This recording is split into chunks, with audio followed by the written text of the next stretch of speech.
Welcome, everyone, to the Nerd Journey Podcast. Our goal is to help technical professionals accelerate their career progression, increase their job satisfaction, and bring you the advice we wish had been given earlier in our careers. I'm your host, John White, at VJourneyman on Twitter, joined by my co-host, Nick Corti, at NetworkNerd_. We both work in the tech industry with backgrounds in IT operations and sales engineering. We hope our career discussions will be vendor neutral, relevant across disciplines, and remain timeless. If you're enjoying our content, please drop us a positive review on Apple Podcasts or wherever you subscribe.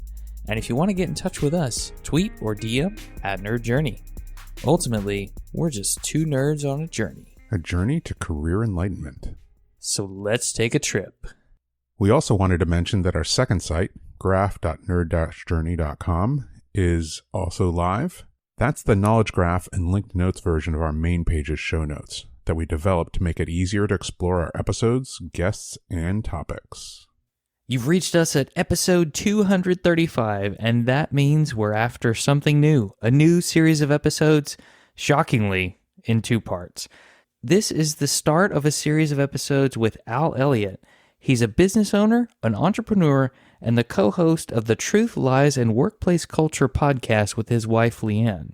Today, we're going to talk to Al a little bit about what can running a pub teach you about being a manager. And he's going to tell us a little bit about what an entrepreneur is. I don't think we've really had anybody break down what that is on the show. And then we're going to explore whether entrepreneurs actually make good leaders. What stood out to you, John? That discussion with Al about his thoughts on leadership and exactly what that means in management. I thought those were really interesting things to hear and, relevant to me personally, but I think anybody who wants to be a leader, who wants to lead, and potentially wants to be a manager, manage, those would be interesting sections to listen to. And he talked a little bit about solving the problem that you actually know something about. I thought that was really, really cool.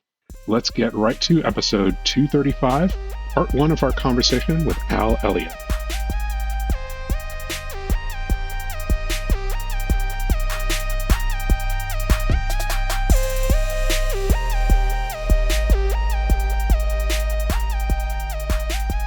AI Elliott. Oh, sorry.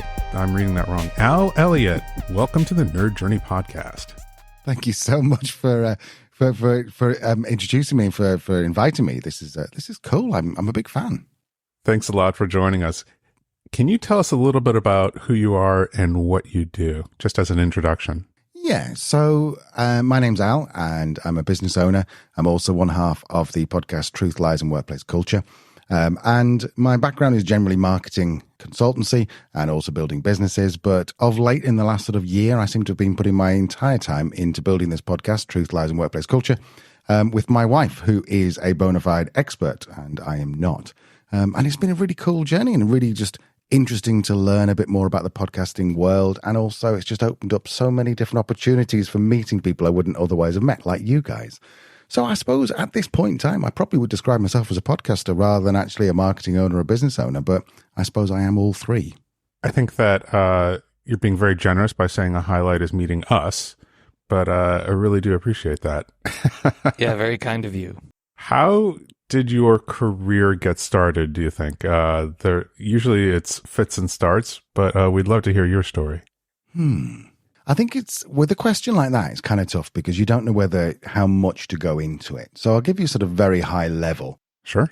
I went to university. I failed all my A-levels. I don't know what the equivalent is in North America, but A-levels are like what you do when you're sort of 17, 18. So I failed all of them apart from one, which was maths. So the only thing I could do at university was maths teaching. So I went and did 2 years of that and absolutely hated it. I remember there's a key moment here. I went in to do what's called teaching practice. So you'd go into school and this would be your first sort of like contact with the enemy, and you'd meet the children and you go in there and pretend to be and you pretend to be a teacher for a little while. And the headmaster sat down and said, I think you've got some potential here. If you work hard, in 25 years time, you could be sitting where I am and you could be earning upwards of £38,000 a year. And I thought, are you kidding me? I'm going to work for 25 years and I'll only earn £38,000 a year. No, thank you very much. So pretty much within about 6 weeks of that, I quit that course. I was like, nope, not for me. Went into pub management, bar management, did my degree in that, which was a degree which only lasted 3 years. And I did 1 year of it and then they cancelled it because it was rubbish. But it still let me go in there and start running pubs, which was cool. So I started running a big bar in Manchester. Sort of £80,000 a week place, which back in 1999, that was a lot of money. And I learned loads about management, about in recruitment, about managing a bar, about dealing with drunk people, about dealing with doormen, that kind of thing. And then I got my own pub at 22 in Leeds. Took that from like the 27th worst pub in the area to the third best pub in the area, using all the marketing stuff that I'd learned from my boss at the previous pub in Manchester.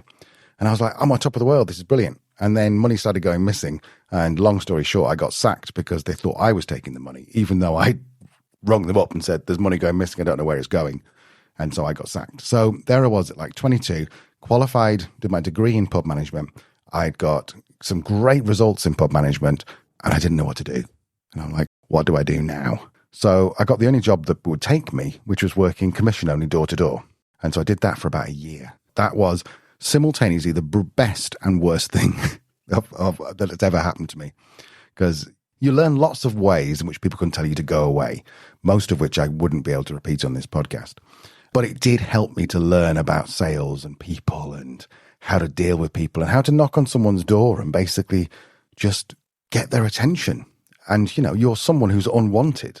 And so it was so interesting and it taught me a load in sales. So I did a few more sales jobs and then I started my first company, which was a company called Gimme Some Beer. Not the best name, but it was basically Uber, but 2002, where we would bring you beer at 3:00 in the morning. And we saw some sights and we had some cool times, but ultimately the licensing law changed in the UK. It meant that then supermarkets could be open 24 hours, whereas before in the UK that you couldn't get alcohol after 11 o'clock at night. So I was the only one who could do that. And so my business just folded and I'd borrowed about 100 grand, 103 to be precise. And the business folded. I went from 20,000 a week to like £700 a week and went personally bankrupt. 2 of my houses that I bought both got repossessed. And I was sat there and I was like, well, that's not gone to plan. So just to give you kind of timestamp, that was about sort of 29 at the time. Wasn't cool. So that's when I started the property company, which I will go into if you want me to, but I feel like I might have gone on a little bit. I might have given you more than you actually wanted there as an answer to that question. I want to go back to the pub management for a second. So you're essentially running business operations for the facility itself, yeah? Yeah, I was a deputy manager for that pub. There was 2 deputy managers and a manager. And before that, you had not had anyone that you managed, right?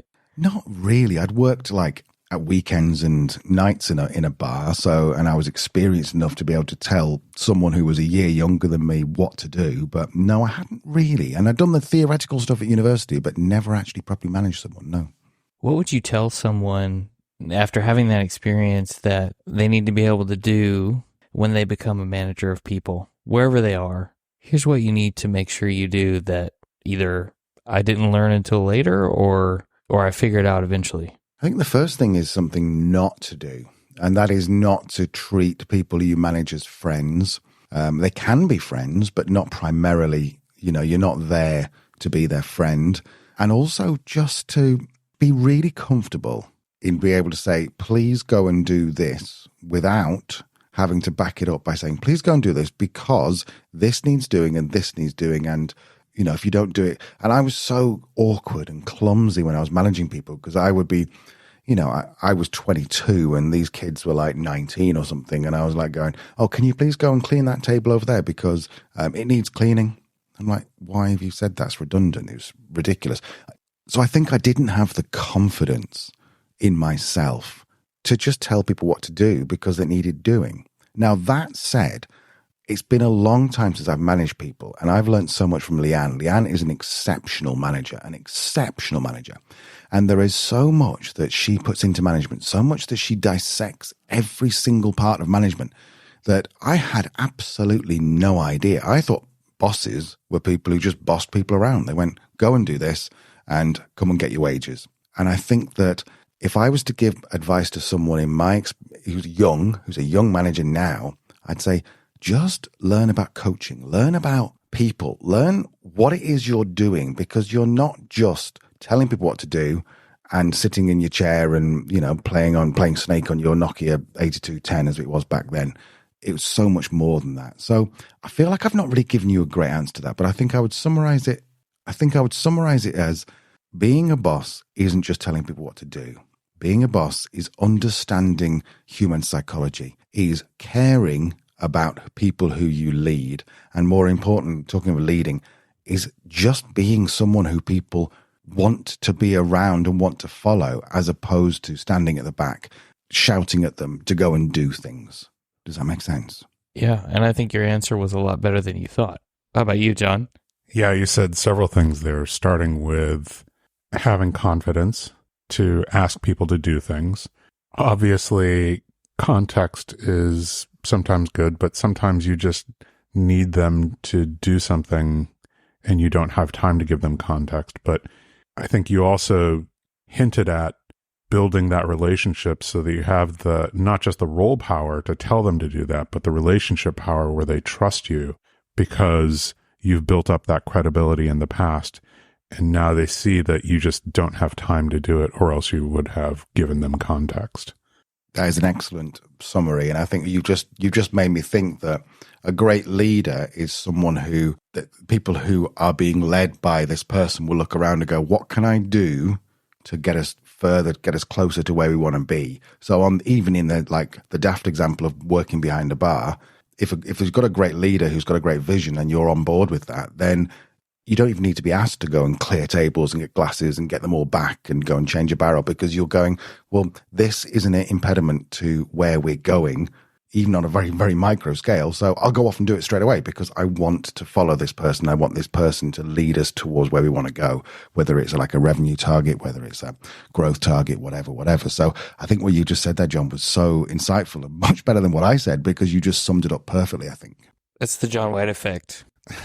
That's part of our jobs is to listen to people and then echo back to them. Like, what we're asking you to do is, in the moment, think of something, and then if we can do the work of summarizing, then that's, we have the time and the separation to do that. You just said something else there, which was being somebody who the employees that you're managing want to actually follow and think of things that will accomplish the goal, which implies that the leader has a strong vision of what the goal is and has communicated that to the employees. So that's another really interesting aspect of that just bubbled to the surface there. So, and that actually sounds like one of the qualities that makes for a decent entrepreneur. You have to have that vision. You have to have people that want to follow you and take part in it.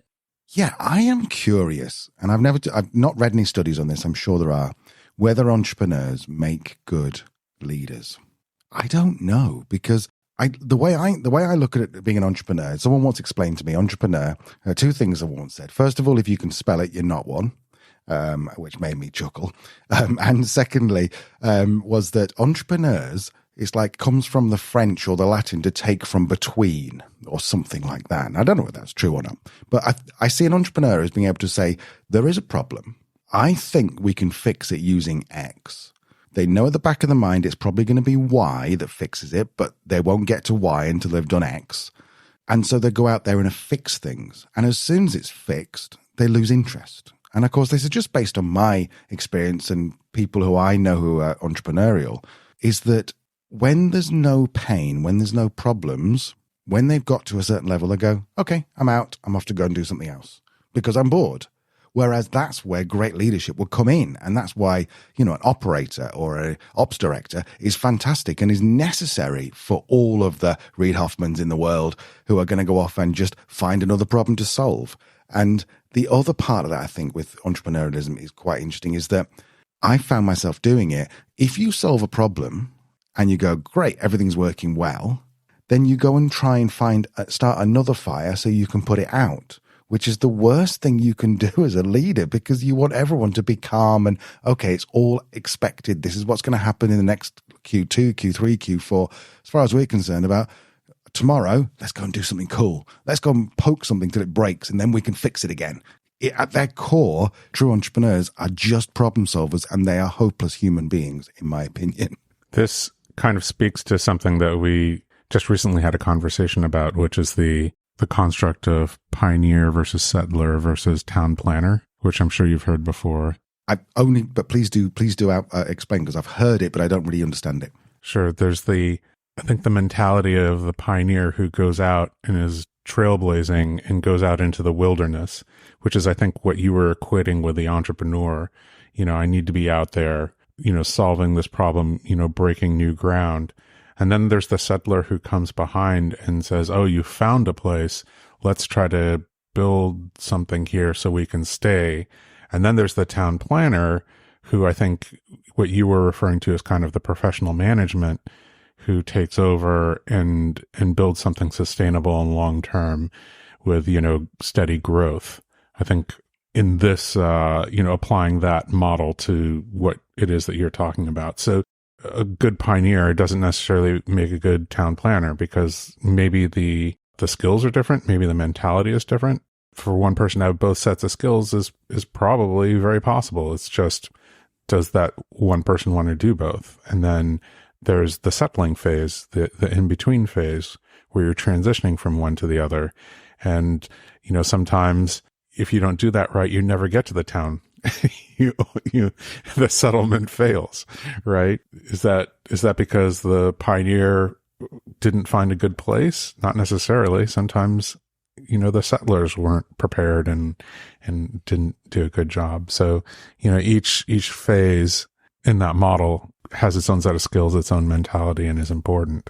I've heard I don't know if this is true, but I read somewhere that Disney, they'd never allow what I think they call the Imagineers. They never allow those people to deal with the accountants or that kind of thing. They're just never allowed to meet, because the whole point of, exactly as you said there, the town planner is going to stifle, the pioneer, and the pioneer is just going to blow the town planner's head off, because he's going to go, oh, we could go and do another one. It's like, no, we've got a town. Let's not go and find another one. Go, yeah, let's go and do another one.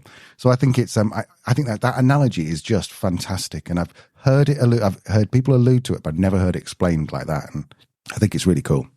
Yeah, I think what you're saying is, is an entrepreneur a good leader is an interesting question, and it doesn't necessarily mean that you can't be. Like a good entrepreneur doesn't mean that you have to be a bad leader. You just have to have the mentality and the skills to kind of cross the phases. And not everybody wants to do that. Some people are only motivated by the pioneering part.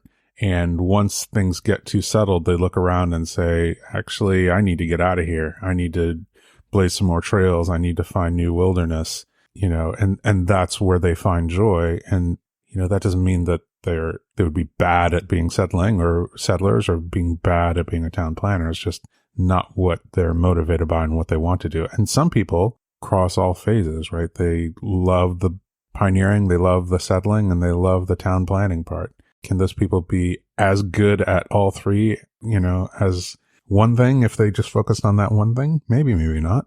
Depends on the person, I'm sure. Well, you look at the likes of Steve Jobs, and, Steve Jobs was an exceptional visionary, but he was also apparently, according to his biography, he was apparently a horrible person to be around, like a deeply unpleasant person. And so what takes you from 0 to 10 million is probably not the same person going to take you from 10 million to 100 million. Then you need the Tim Cooks, the guy at Google, I forget his name, Sunil, I think. You need the CEO. You don't need the founder, because the founder's there to go, like you said, the pioneer. And there probably are people out there who's amazing at all three, but I've not met any. I think this comes down, this is just a theory. I think this comes down to the difference between build and maintain. Like, I like to build things, or I like to maintain things, or I might like to do a little bit of both. And I'll tell you why. I was at the RSA Security Conference several weeks ago, and they were talking about the Chief Information Security Officer's career path. And that after 3 years, they have the choice to go faster and accelerate the progress they're making, to keep at it, same pace, or to slow down a little bit because the organization can't keep up with change. And one of the things the speaker said was you need to figure out if you like to build programs or if you like to maintain programs. If you like to build them and it's already established here, might be time to go elsewhere. Yeah, I totally agree. And I think that it's the same in terms of sales, in terms of marketing, in terms of people, in terms of creating teams like the IBM Tiger teams that Tom Peters used to talk about. You know, I'm sure in every organization there are people out there who want to go and change something. And, you know, the Skunk Works at Apple, they want to go and change things. Same with developers. There are some amazingly talented developers out there who will just in a weekend create an MVP and then lose interest because they don't want to maintain. They want to create. I think there's a fancy word for it, like flow state or something. But I think of it as when you're doing some work and you look up and you go, it's 4:00 and you thought it was about 1.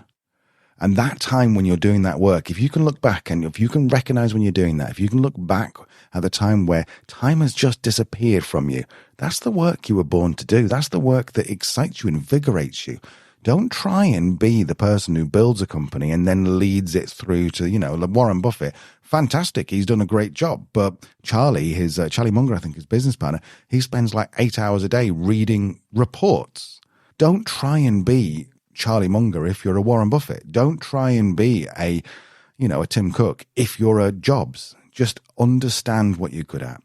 Just embrace it and just stop trying to be good at everything because in my opinion, I don't think you ever will be. I think you're going to be exceptional at one very tiny small thing and just accept that you're not going to be great at everything else and you're just going to be adequate at everything else. That's my opinion. Now, that sounds quite negative and I don't mean it to be. I think it's more that you take the positive of going, how amazing are you at this thing? Oh, that's cool. Just lean into it rather than, you know, you're only going to be good at 1% of things you're ever going to do. That's right on. I mean, you can't develop the kind of expertise that makes you stand out from the rest of the pack if you focus on too many things at once. It's interesting because it's also kind of in conflict or there's a tension with an effect that we've heard about before, which is the generalist versus the specialist, right? If you specialize too deeply and the world changes, which it always is changing, then it's very difficult to survive because maybe the world has changed in a way that undercuts your ability to deliver beer at 3 a.m. as an example, right? So if you're very, very good at that exact thing and not looking out for other things and not saying like, actually, is the beer the important part or is it the late night delivery? And what other things do people need delivered late at night? Could it be headache medicine? Could it be, stomach medicine? Maybe there's a bunch of other things that they don't want to actually leave. And that's just the thing that jumps into my mind, right? The good generalist is going to be able to adjust to changing technology, changing economy, just changing circumstances or context in general.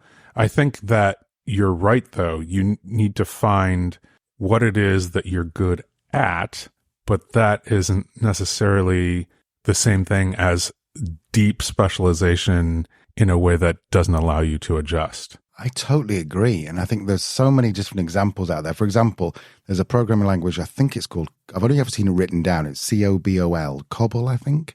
And so from what I've read is that most of the major banks still use it, even though it's like 60 years old. So yes, if you only ever worked in COBOL and that was the only thing you could ever do, you're in trouble now because there's not many new apps built with it. But if you understand software architecture, if you understand the basics of it, and it just so happens that COBOL is the language you use, but you can also just as easily move to PHP or Rust or anything Go or anything that's like, you've learned the basics of it. And I think that if you talk about entrepreneurialism, the reason why entrepreneurs often create lots of different things, not all of them work, is not because they're good at starting a company that sells beer. What they're good at is looking at what the problem is, listening to what people are saying, this needs to happen, and then creating an MVP to go out there and satisfy that need and just test it. And I think that I've got this idea for a book that I want to write called Be Rich, Not Right. And I think when I meet people who are saying, I want to be an entrepreneur, I want to start a business, and you go, great, and you go, right, so this is what's going to happen. So we are going to produce this product, we're going to do this, we're going to do this, and I'm convinced it's going to work. And I was like, hang on a minute, you want to be right. But most entrepreneurs aren't right. My wife's brother-in-law started off, I think he was selling stuff for hairdressers, and then he accidentally knocked something into a bath of water and invented a brand new thing that now is sold across Walmart, sold across the world, multimillionaire, because he knocked something, he was an idiot, and knocked something into a bath and made this brand new product. So I think that knocking something into a bath is what most entrepreneurs do. They're good at recognizing a problem, but they're also really good at recognizing when they're not quite satisfying and and the ability to go, okay, that's not right. Like, what was it? I'm sure Instagram started off as a photo storing app or a game or something, and then they pivoted because they understood. So their skill wasn't starting a photo storing app. Their skill wasn't even starting a social media company. Their skill was looking at what people want and then recognizing it and pivoting to give people what they want. And I think that's where the most successful business owners and probably leaders is looking at what the need is and saying, what do people really want out of their life? What's stopping them? What's getting in their way? Is there a way I can remove that? Or can I augment that journey in a way? Or can I give a stepping stone or a bridge over this obstacle? And I think that's where a great leader and a great entrepreneur, that's where it'll converge, because they looking at what people want, what's stopping them, and they spend all their time on this what's stopping them and try and remove that so that people can get what they want. Removing those blockers. Yeah, I like that. One thing you have to remove the blockers from is getting investors to say yes. I don't think we really talked to anyone, Al, who has had to go and seek out investors. Or maybe we have had guests who have done it, but we never gone into detail. What's that like as an entrepreneur, and how does one handle that? I have to be honest and say that I've not done investment in the way that, the Silicon Valley, your pitch decks, all that kind of stuff. My investment was institutional. It was from a bank. So I probably don't have the answer that you're looking for there. I've got minor investments from, what's the 3 Fs, friends, families, and fools. Is supposedly, the 3 Fs that you get investment from. But generally it was from the bank, which was more of a transaction than it was a kind of a relationship building. So I'd love to be able to speak to this, but I don't think I'm qualified enough, because I literally went to a bank with a business plan and a big cheesy grin. And then when they wouldn't give me a loan, I said, oh, my company's now, this is 2000. My company's now called, or 2002. My company's now called givemesomebeer.com. And they went, okay, we're investing in .com. So there's your loan. So it was none of the series A, B, C, anything kind of that. So I wish I could help you with that, but I don't think I'm qualified really to talk to that. It's the first time I've heard the 3 Fs though. There's another great sort of around investments that I heard. I'm sure you've heard this, that when someone with money meets someone with experience, the person with experience gets money and the person with money gets an experience. And I thought that was just fabulous. And that just explains exactly how people win the lottery and then they're bankrupt in 6 months' time. I think that was brilliant. Can you tell us a little bit about your next venture, the property ownership venture that you owned and operated and scaled? This is interesting based on what we've just said, and something I don't think I've really properly thought about, but I wasn't skilled. You were saying your skill wasn't building a company that delivered drinks. It wasn't. It was finding out there was a problem. There was a problem that people couldn't solve. Interestingly, or maybe not interesting, I don't know, maybe your audience couldn't decide, but at the time, there was no way in which you could sell alcohol legally in the UK after hours. So I found a way, which was that if you took a swipe of someone's card but didn't take the money till the next day, that was counted. Your sale was only consummated during what was called permitted hours during the next day. So I found a way to actually basically take a swipe of someone's credit card at 3 o'clock in the morning and the sale wasn't finished. It wasn't consummated. So therefore I wasn't breaking the law because I'd only put it through the next day. So it was that kind of thing. So I was like, okay, there's a problem. This is an interesting way. And I say this because it's relevant to the property. So when I got repossessed, both my houses I got an investment flat in Manchester, and I got a house in a place called Bradford, which is near Leeds in Manchester, in Yorkshire. So these both got repossessed, and it was quite an eye-opening experience going bankrupt, having your house repossessed, losing all your money, and then not knowing what to do. But it was also informative because I was like, this is interesting. I now know more about repossession, bankruptcy, about not having money than the average person. I wonder if I could start a company that helped people who are getting repossessed, but also at the point, a certain percentage of them, I'd say, you've got a house, it's worth £100,000. We'll buy it from you for £70,000 and we'll rent it back to you for as long as you want, with the option to buy it back at the same price in 10 years' time. And this is something which hadn't really been done before. There was lots of people who were sharks who'd go out there and go, oh, well, we'll give you a good price for your house. And then they're like, on the day before you complete, they'll be like, oh, I'm sorry, the price has gone down by 10,000. And then you'd rent it for 6 months, they'd kick you out. There's lots of people who are doing that. But this was the first one that was ethical. And it was based on my experience of, I've been repossessed. I looked at it and go, what the heck am I going to do right now? Now I've got my house is gone. And I could sit there and if someone's really, really in the mire and they're like, I just feel like I wake up and like my day is going to be horrible. I know what that felt like. So I could sit in front of them and I could say to them, let's structure a deal that will solve this problem. Let's be honest. This is probably the deal you shouldn't do, because if we buy your house, by the way, just people who are listening who are astute going, how come you're bankrupt and buying houses? The lad who worked for me in the beer company, who's about 5 years, no, a bit older, 6 or 7 years younger than me, he was holding the mortgages. I couldn't get any mortgages. So even now, all the properties we own in a partnership, he holds the mortgages because he was mortgage worthy, I wasn't. So I would sit there with people and they'd had 5 people round and to solve their problem. And all 5 of them had gone, oh, well, your house worth 100 grand, I'll give you 60 grand for it. And then if you don't sign today, it'll go down to 50 grand on Friday. And I would sit there and go, look, the worst thing you can do is sell your house at a discount to us. However, if there's no other option for you at this point in time, then the only alternative is it gets repossessed and you never have it. So if this is right for you, then you should do it. But just bear in mind, it's not a good deal for you. And just by approaching it that way, totally changed the way things happen. So we were sitting down there with people who were like 5 days away from being repossessed. We'd go to court with them and the repossession hearing.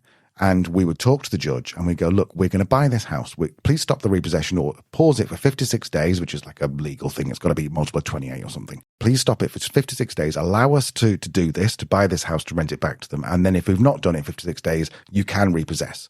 And the solicitors for the lenders were obviously very, very annoyed with that because they wanted to repossess, get the repossession order and get the house back.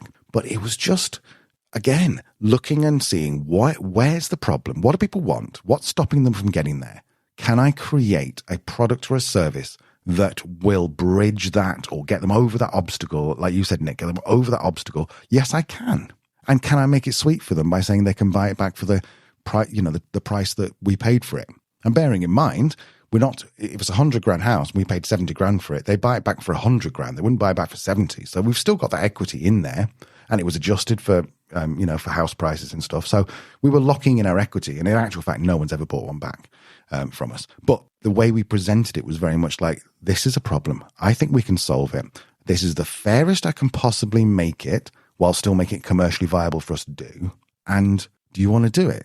And we bought like 39 houses in 18 months just using that method. And also, let's be honest, we also helped about 250 people with a remortgage or a debt management plan or even going bankrupt or something like that, because that was the better solution for them rather than selling the house to us. I was like, you shouldn't. There's other options available to you. Don't do that. Go off and do this debt management plan. Go off and do a remortgage that will give you the cash to pay off this. Go bankrupt. You're not going to go in prison. It just means you can't get a mortgage for 5 years. So I think that it all comes down to both of what you were saying there is it's not about a skill in selling beer. It's about a skill in going, what is the problem? Let's look at this very creatively. Let's imagine that we could solve this problem with whatever we in front of us. and then just creating something that people actually wanted because it was designed to help them, not help me. And of course it helped me in there. What is it Jim Rohn says, the quickest way to get what you want is help other people get what they want. Well, it made us very wealthy, but it was never about how do we become millionaires. It was about how do we help someone who's got a massive problem, who can't sleep at night. How can we find the best solution for them? Is the business based on, I'm just trying to understand the profit part of the business. Is it that the rents would be higher than the mortgage? Yeah, it's a standard. At this stage, we're talking, this is 15 years down the road. Then we have mortgages, which are obviously less than our rents. One part of the business is that every month we have a surplus in terms of rents come in, expenses, mortgages go out, and we have a surplus. And that gives me and my business partner a little bit of cash each month. The real value of the business is the equity that we've got in the properties, because some of these properties we bought for 60 grand and now they're worth 200 grand. So there's very much that sort of like, that's the value of the business is in the equity, but actually it does throw off income. Although, unfortunately, I'm not going to get political, but in the UK, and I think it's possibly the same in the US, is it's not a great time to be a landlord. Tax is making it awfully difficult to make money. Got it. But it's interesting that it wasn't, again, the specialty in just doing the mortgage and the renting. It's the kind of having the general experience and across, several different aspects about being in trouble with one's mortgage that helped you to probably get a lot of business, because you could point to people and say, well, we actually talk them out of doing business with us. But for you, this is maybe the best bad option. Best bad option. I love that. And you built a business based on something we talk about a lot, which is relatable experience. The experience you had directly translated into the business you built. And that is a skill, I think, that people overlook when they're trying to get a different job. What are the things that I am doing today that actually translate into making me good and qualified for this other thing that seems really interesting on the surface, but may not look and feel exactly like what I'm doing right now? 100%. It's about relatable and, the entrepreneur's dog food. A lot of businesses were started to solve the problem. Basecamp, a perfect example. David Heinemann, DHH, I'm sure you know his name, and I can't remember it now, but they started Basecamp because they wanted something to manage their projects with their original, with their clients. So I think that it doesn't matter what you're doing. If you have experienced the problem that you're trying to solve for other people, I always think you're going to win, because someone coming in, they could interview 100 potential customers and say, what was it like when you were getting repossessed? Compare that to someone who has had the letters, who's had the mortgage company sitting in their house going, if you don't pay this, we're going to have the keys in 6 weeks' time. That's a different experience. Yeah, you actually have the empathy as opposed to somebody who can just imagine it. Yeah, I can see that. It's a really strong head start, if nothing else. So how did you scale the business? Because this is something where you started it, but you also got to kind of go through a growth phase.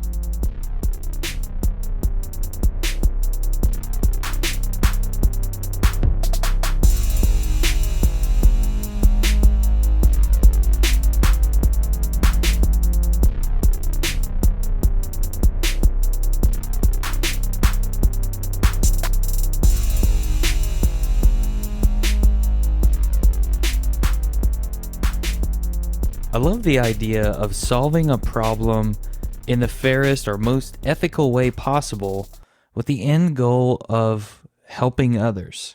Because Al said they were recognizing a problem and really they were finding a better way to solve it than they had seen anyone else do.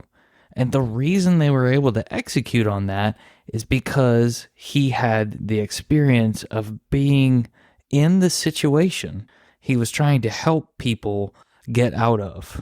Yeah, totally agree with that. He had personal experience, and that was even the inspiration for starting the business. And I thought that it was interesting to hear him kind of describe himself as a teacher and instructor, even though, earlier on he had talked about not really enjoying teaching, to kind of tease that apart, to say, oh, here's the part that I didn't like, and here's the part that I really enjoyed. So you can see that, continue on in his career. the things that he's doing are actually helping to teach people. The podcast is helping to teach people, the one that he and Leanne run together. So it's an interesting thing to hear about. Maybe the entrepreneur spirit is a little bit more resilient than we often give them credit for, or more resilient than the average person, I would say. One of the things that Al embodies to me is he doesn't mind testing an idea and accepting that it's probably not going to be exactly the right way to solve it the first time. They have to test probably a few times to get it right. And really, that's a demonstration of humility and perseverance throughout this iterative process. Yeah, very true. Very true. There's probably something to the idea that the people who don't have that just probably end up failing out right away because they just get stomped down. So it's the ones who have that perseverance and humility and willingness to experiment who survive in the long run, right? Who eventually become successful, are able to make the pivot when they realize, rather than getting, ego driven and saying, no, this is what I think is important. Let the customers tell you what they like. Really love that. It's funny you use the word pivot because I'm still thinking about the Josh Duffney persevere and pivot discussion. I think it fits really well here because Al was saying that entrepreneurs oftentimes get bored. They get ready to go on to the next thing because they want to solve that next problem, and essentially their process of ideation and creativity isn't something that they can apply to this situation anymore because it's already been built, or we've already built a solution to this problem, so I need a new problem so I can build something. And I think some self-reflection is needed in each of us to be able to see, are we getting bored with what we're doing? And if we are, maybe it is time to make some kind of pivot, even if I'm not an entrepreneur. Chris Williams got bored, every 3 years, if we recall from the discussions with him. But if you're not really giving it some thought, you might not know. Yeah, the situation that's best for you, right? And that, I think, what you just described to me, when I was listening to Al describe it, obviously is what made me think of that trimodal IT, the pioneer, settler, town planner model. And maybe a lot of entrepreneurs, kind of fall into that pioneer mode where they want to be out in the wilderness, like tripping over, fallen trees and blazing trails and where the excitement is. And when it comes to town planning, that's just boring, right? That's, I'd rather be out in the wilderness again. You don't have to be the entrepreneur to try to figure out in yourself what it is the most interesting to you, to be a pioneer, to be a settler, or to be a town planner. You can do that same thing, in the IT world, like going out and discovering kind of the bleeding edge of technology tools, however that relates to your job, like that being the pioneer. And it doesn't mean quitting your job and starting a business. It's, hey, what are the tools in the future that might be relevant? Like, if we keep on going in the direction that we're going, or if we keep on, have to be out there ahead of the curve. And maybe your creative iteration that you enjoy is optimization. It's Right. already been built, but I would really like to see if I can take this thing that someone started with and make the sculpture even more magnificent. Absolutely. Yeah, that's fine. There's an important place in the ecosystem for people who like that. And I think that, there's an important place in the ecosystem for any one of those modes of thought or, comfort. So it's important to recognize in oneself what it is that one likes to do, which mode one likes to be in. Then maybe it might be different which mode one is most successful in. Maybe you hate being a pioneer, but you excel at it. Maybe you love being a settler, but you're terrible at it. So you have to kind of figure out like a way around that. Maybe there's like a hybrid mode or something that falls, in between those two kind of extremes, right? You need your area of destiny. There you go. Was that episode 20, I think? I also really enjoyed hearing what Al had to say about leadership, inspiring others to execute on a clear vision. There are a couple things there, right? First of all, having the clear vision.